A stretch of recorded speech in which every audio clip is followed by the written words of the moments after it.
ओम शांति। 1-7-24 की वाणी है। मीठे बच्चे, शांति धाम पावन आत्माओं का घर है। उस घर में चलना है तो संपूर्ण पावन बनो।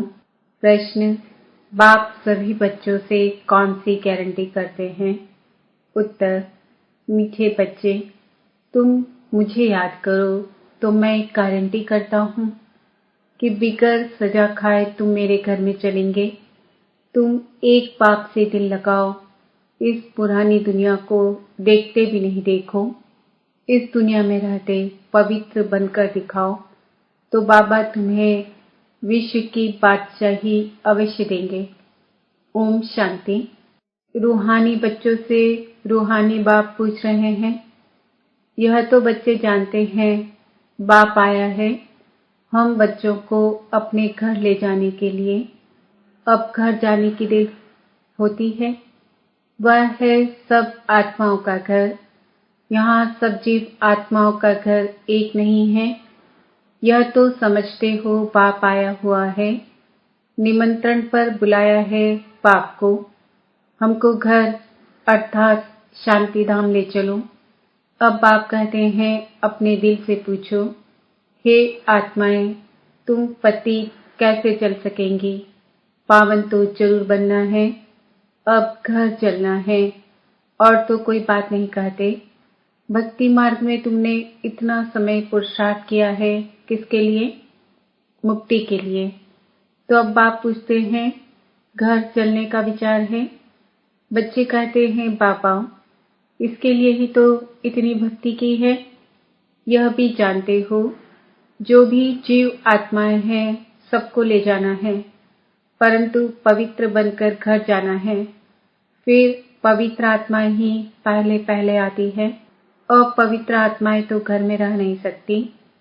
अभी जो भी करोड़ों आत्माएं हैं सबको घर जरूर जाना है। उस घर को शांति धाम व वानप्रस्थ कहा जाता है। हम आत्माओं को पावन बनकर पावन शांति धाम जाना है। बस कितनी सहज बात है।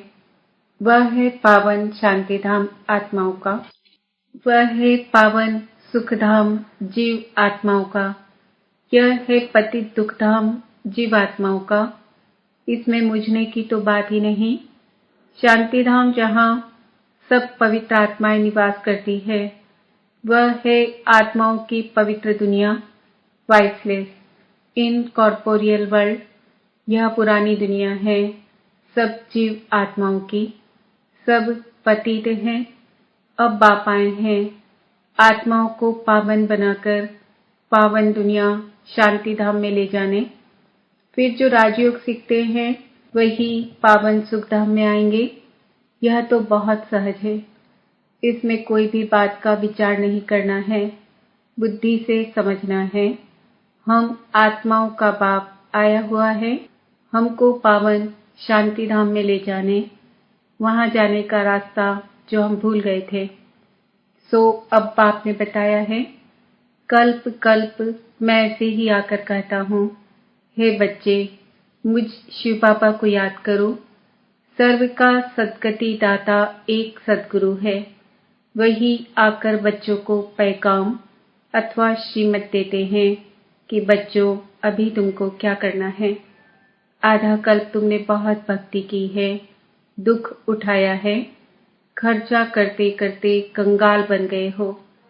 आत्मा भी सत्तो प्रधान से तमो प्रधान बन गई है। बस ये थोड़ी बात ही समझने की है। अब घर चलना है व नहीं? हाँ बाबा, जरूर चलना है। वह हमारा स्वीट साइलेंस होम है। यह भी समझते हो बरोबर। अभी हम पतित हैं, इसलिए जा नहीं सकते हैं। अब बाप कहते हैं मुझे याद करो तो तुम्हारे पाप कट जाएंगे। कल्प कल्प यही पैगाम देता हूँ, अपने को आत्मा समझो। यह देह तो खलास हो जानी है, बाकी आत्माओं को वापस जाना है। उनको कहते हैं निराकारी दुनिया। सब निराकारी आत्माएं वहां रहती है। वह घर है आत्माओं का। निराकार बाप भी वहां रहते हैं। बाप आते हैं सबसे पिछाड़ी में, क्योंकि फिर सबको वापस ले जाना है। एक भी पतित आत्मा रहती नहीं है। इसमें कोई मुझने व तकलीफ की बात नहीं है। गाते भी हैं, है पतित पावन आकर हमको पावन बनाए, साथ ले चलो। सबका पाप है ना। फिर जब हम नई दुनिया में पाठ बजाने आते हैं तो बहुत थोड़े रहते हैं। बाकी इतनी करोड़ आत्माएं कहाँ जाकर रहती है। यह भी जानते हो, सत्युग में थोड़ी जीवात्माएं थी, छोटा झाड़ था, फिर वृद्धि को पाया है। झाड़ में अनेक धर्मों की वैरायटी है, उसको ही कल्प वृक्ष कहा जाता है। कुछ भी अगर नहीं समझते हो तो पूछ सकते हो। कई कहते हैं बाबा हम कल्प की आयु 5000 वर्ष कैसे माने। अरे बाप तो सत्य सुनाते हैं, चक्र का हिसाब भी बताया है। इस कल्प के संगम पर ही पाप आकर दैवी राजधानी स्थापन करते हैं, जो अभी नहीं है। सतयुग में फिर एक देवी राजधानी होगी। इस समय तुमको रचता और रचना का ज्ञान सुनाते हैं। बाप कहते हैं मैं कल्प कल्प कल्प के संगम युगे आता हूँ, नई दुनिया की स्थापना करता हूँ।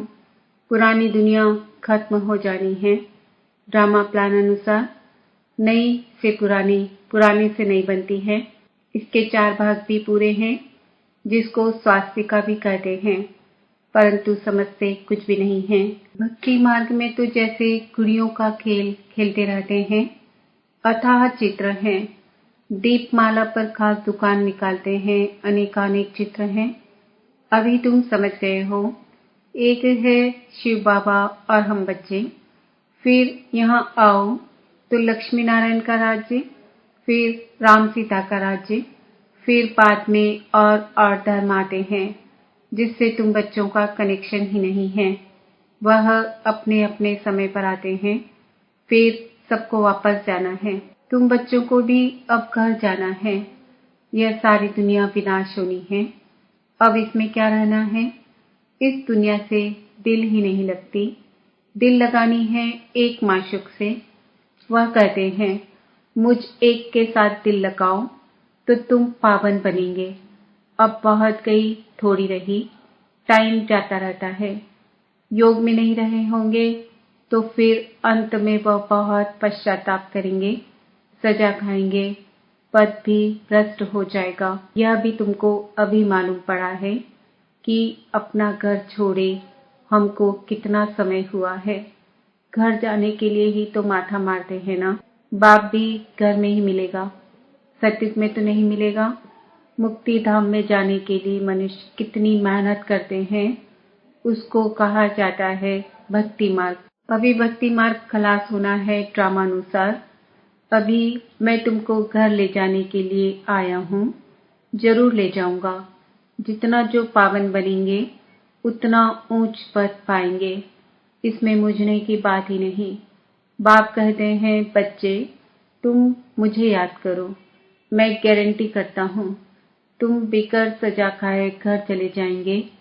याद से तुम्हारे विकर्म विनाश होंगे। अगर याद नहीं करेंगे तो सजाएं खानी पड़ेगी, पद भी भ्रष्ट हो जाएगा। हर 5000 वर्ष बाद मैं यही आकर समझाता हूँ। मैं अनेकानेक बार आया हूँ तुमको वापस ले जाने। तुम बच्चे ही हार जीत का पाठ बजाते हो, फिर मैं आता हूँ ले जाने। यह है पतित दुनिया, इसलिए गाते भी हैं पतित पावन आओ। हम विकारी पतित हैं, आकर निर्विकारी पावन बनाओ। यह है विकारी दुनिया। अभी तुम बच्चों को संपूर्ण निर्विकारी बनना है। जो पीछे आते हैं वह सजा खाकर जाते हैं, इसलिए फिर आते भी ऐसी दुनिया में हैं जहाँ 2 कला कम हो जाती है। उनको संपूर्ण पवित्र नहीं कहेंगे, इसलिए अब पुरुषार्थ भी पूरा करना चाहिए। ऐसा न हो कि कम पद हो जाए। भल रावण राज्य नहीं है, परंतु पद तो नंबरवार है ना। आत्मा में खाद पड़ती है तो फिर उसको शरीर भी ऐसा मिलेगा। आत्मा गोल्डन एजेट से सिल्वर एजेट बन जाती है। चांदी की खाद आत्मा में पड़ती है। फिर दिन प्रतिदिन जागती चींची खाट पड़ती है मुलम्मे की। बाप बहुत अच्छी रीति समझाते हैं, कोई नहीं समझते हैं। जिसने 84 जन्मों का चक्र लगाया है उनको ही समझाएंगे। बाप कहते हैं इनके 84 जन्मों के अंत में मैं आकर प्रवेश करता हूँ। इनको ही फिर पहले नंबर में आना है। जो पहले था वह लास्ट में है, उनको ही पहले नंबर में जाना है। जो बहुत जन्मों के अंत में पतित बन गया है, मैं पतित पावन उनके ही शरीर में आता हूँ, उनको पावन बनाता हूँ। कितना क्लियर कर समझाता हूँ। बाप कहते हैं मुझे याद करो तो तुम्हारे पाप भस्म होंगे। गीता का ज्ञान तो तुमने बहुत सुना और सुनाया है, परंतु उनसे भी तुमने सद्गति को नहीं पाया। बहुत सन्यासियों ने तुमको मीठी मीठी आवाज से शास्त्र सुनाए, जिस आवाज को सुनकर बड़े बड़े आदमी जाकर इकट्ठे होते हैं। कर्णरस है ना, भक्ति मार्ग है ही कर्णरस। इसमें तो आत्मा को बाप को याद करना है। भक्ति मार्ग अब पूरा होता है। बाप कहते हैं मैं तुम बच्चों को ज्ञान देने आया हूँ। जो कोई नहीं जानते, मैं ही ज्ञान का सागर हूँ। ज्ञान कहा जाता है नॉलेज को। तुमको सब कुछ पढ़ाते हैं, 84 का चक्र भी समझाते हैं। तुम्हारे में सारी नॉलेज है। स्थूल वतन से सूक्ष्म वतन क्रॉस कर फिर मूल वतन में जाते हो। पहले पहले है लक्ष्मी नारायण की डिनास्टी। वहां विकारी बच्चे नहीं होते, रावण राज्य ही नहीं, योग बल से सब कुछ होता है। तुमको साक्षात्कार होता है। अब बच्चा बन गर्भ महल में जाना है। खुशी से जाते हैं। यहाँ तो मनुष्य कितना रोते चिल्लाते हैं। यहाँ तो गर्भ जेल में जाते हैं ना। वहाँ रोने पिटने की बात नहीं, शरीर तो बदलना जरूर है। जैसे सर्प का मिसाल है, इसमें मुझने की बात ही नहीं, जास्ती पूछने का रहता नहीं है। एकदम पावन बनने के पुरुषार्थ में लग जाना चाहिए। बाप को याद करना मुश्किल होता है क्या? बाप के सामने बैठे हो ना। मैं तुम्हारा बाप तुमको सुख का वर्षा देता हूँ। तुम यह एक अंतिम जन्म याद में नहीं रह सकते हो। यहाँ अच्छी रीति समझते भी हैं, फिर घर में जाकर स्त्री आदि का चेहरा देखते हैं तो माया खा जाती है। बाप कहते हैं कोई में भी ममत्व नहीं रखो, वह तो सब कुछ खत्म होना ही है। याद तो एक बाप को ही करना है। चलते फिरते बाप और अपनी राजधानी को याद करो। दैवी गुण भी धारण करने हैं। सत्युग में यह गंदी चीजें मांस आदि होता ही नहीं। बाप कहते हैं विकारों को भी छोड़ दो। हम तुमको विश्व की बादशाही देता हूँ। कितनी आमदनी होती है तो क्यों नहीं पवित्र रहेंगे। सिर्फ एक जन्म पवित्र रहने से कितनी भारी आमदनी हो जाती है। भले इकट्ठे रहो, ज्ञान तलवार बीच में हो। पवित्र रह दिखाया तो सबसे ऊंच पद पाएंगे, क्योंकि बाल ब्रह्मचारी ठहरे। फिर नॉलेज भी चाहिए। औरों को आप समान बनाना है। सन्यासियों को दिखाना है कि कैसे हम इकट्ठे रहते पवित्र रहते हैं, तो समझेंगे इनमें तो बड़ी ताकत है। बाप कहते हैं इस एक जन्म पवित्र रहने से 21 जन्म तुम विश्व के मालिक बनेंगे। कितनी बड़ी प्राइज मिलती है, तो क्यों नहीं पवित्र रह दिखाएंगे। टाइम ही बाकी थोड़ा है। आवाज भी होता रहेगा, अखबार में भी पड़ेगा। रिहर्सल तो देखी है ना, एक एटम बॉम्ब से क्या हाल हो गया। अभी तक हॉस्पिटल में पड़े हैं। अभी तो ऐसे बॉम्ब आदि बनाते हैं जो कोई तकलीफ नहीं, फट से खत्म। और यह रिहर्सल होकर फिर फाइनल होगा। देखेंगे फट से मरते हैं व नहीं। फिर और युक्ति रचेंगे। हॉस्पिटल आदि होगी नहीं। कौन बेड सेवा करेंगे। कोई ब्राह्मण आदि खिलाने वाला नहीं रहेगा। बाम छोड़ा और खलास। अर्थ क्वेक में सब दब जाएंगे, देरी नहीं लगेगी। यहाँ ढेर मनुष्य है। सतयुग में बहुत थोड़े होते हैं, तो इतने सब कैसे विनाश होंगे। आगे चल देखना है। वहां तो शुरू में 9 लाख है। फकीर भी तुम हो, साहेब भी तुमको प्यारा है। अभी सबको छोड़ अपने को आत्मा समझ लिया है। ऐसे फकीरों को बाप प्यारा लगता है। सतयुग में बहुत छोटा सा झाड़ होगा। बातें तो बहुत समझाते हैं। जो भी एक्टर्स हैं, सब आत्माएं अविनाशी है, अपना अपना पार्ट बजाने आती है। कल्प कल्प तुम ही आकर बाप से स्टूडेंट बन पड़ते हो। जानते हो, बाबा हमको पवित्र बनाकर साथ ले जाएंगे। बाबा भी ड्रामा अनुसार बंधायमान है। सबको वापस जरूर ले जाएंगे। इसलिए नाम ही है पांडव सेना। तुम पांडव क्या कर रहे हो? तुम बाप से राज्य भाग्य ले रहे हो। हूबहू कल्प पहले मिसल, नंबर बार पुरुषार्थ अनुसार। अच्छा, मीठे मीठे सिकिल दे बच्चों प्रति माता पिता बाप दादा का याद प्यार और गुड मॉर्निंग। रूहानी बाप की रूहानी बच्चों को नमस्ते। हम रूहानी बच्चों की रूहानी माता पिता बाप दादा को याद प्यार गुड मॉर्निंग, नमस्ते, ओम शांति।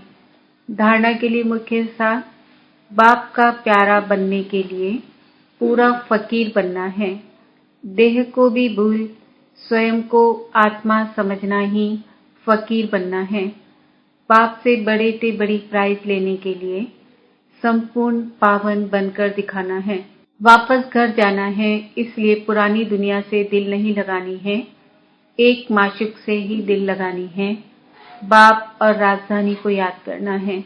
वरदान, ब्राह्मण जीवन में सदा चेयरफुल और केयरफुल मूड में रहने वाले कंबाइंड रूपधारी भव। यदि किसी भी परिस्थिति में प्रसन्नता की मूड परिवर्तन होती है तो उसे सदाकाल की प्रसन्नता नहीं कहेंगे। ब्राह्मण जीवन में सदा चेयरफुल और केयरफुल मूड हो। मूड बदलनी नहीं चाहिए। जब मूड बदलती है तो कहते हैं मुझे तो एकांत चाहिए। आज मेरा मूड ऐसा है। मूड बदलती तब है जब अकेले होते हो। सदा कंबाइंड रूप में रहो तो मूड नहीं बदलेगी। स्लोगन, कोई भी उत्सव मनाना अर्थात याद और सेवा के उत्साह में रहना। आज का सोमान है मैं आत्मा कंबाइंड रूप